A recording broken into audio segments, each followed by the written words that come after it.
Big change is afoot in the world of research, and it's not happening inside the walls of a traditional university. Santa Ono, former president of the University of Michigan, is stepping into unfamiliar territory.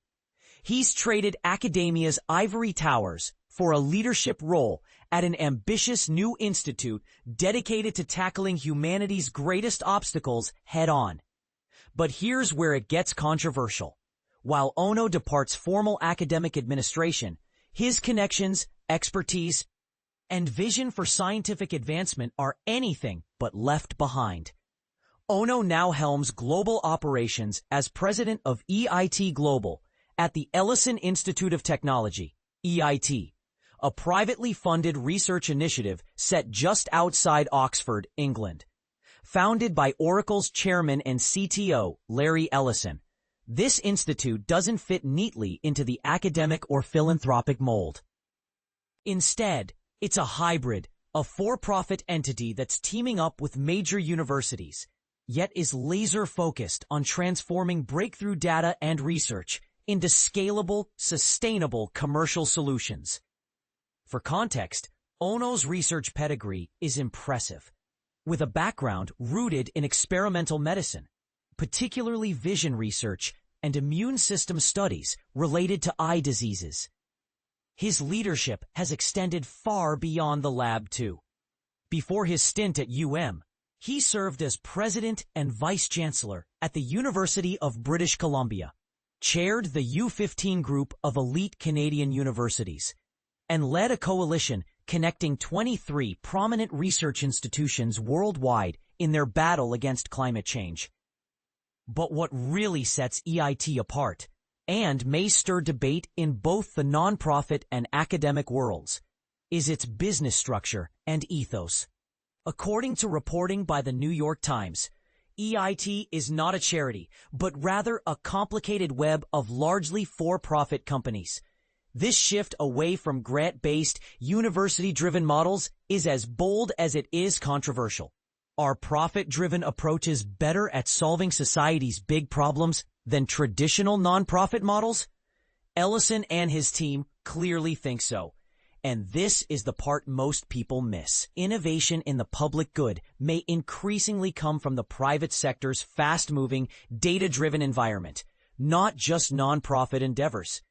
EIT's ambitions are grand, focusing on 4 critical domains: advancing health and medical science, addressing food security through sustainable agriculture innovations, pioneering clean energy solutions, and leading developments in artificial intelligence and robotics. To make these goals reality, EIT is investing £1 billion, $1.35 billion USD, to build a state-of-the-art campus at Oxford Science Park, featuring expansive research laboratories, cutting-edge supercomputing, learning spaces, and even an oncology and preventive care clinic. The doors are set to open fully in 2027. Mark your calendars, because this could shift the paradigm of global research. EIT is not working alone.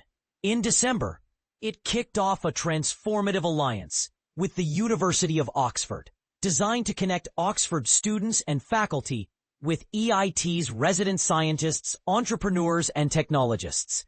This isn't just about collaboration. It's about fusing academic rigor with entrepreneurial energy to drive real-world innovation. Another standout initiative, the Ellison Scholars program, started a year prior with Oxford. This program offers full scholarships and paid internships to 20 high-caliber undergraduate and graduate students from around the globe each year. The goal isn't modest. It's to cultivate the world's next generation of tech-savvy leaders, equipped to convert game-changing research into practical solutions for health, climate, and food challenges faced by society today. Scholars won't just learn, they'll contribute directly to EIT's key projects. The inaugural group of Ellison Scholars begins at Oxford this October, launching careers that could change the future as they work hand-in-hand with EIT projects. Can this approach, empowering exceptional individuals through immersive, funded research experiences, accelerate meaningful progress in ways traditional programs don't? Larry Ellison himself, worth nearly $293 billion according to Forbes, second only to Elon Musk, has a long history of funding transformative research.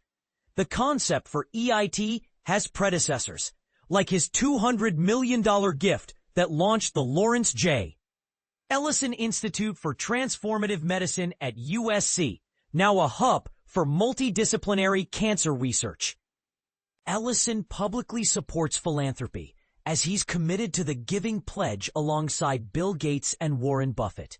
Yet, in a candid shift recently described by EIT Oxford President Sir John Bell, Ellison is rethinking old models.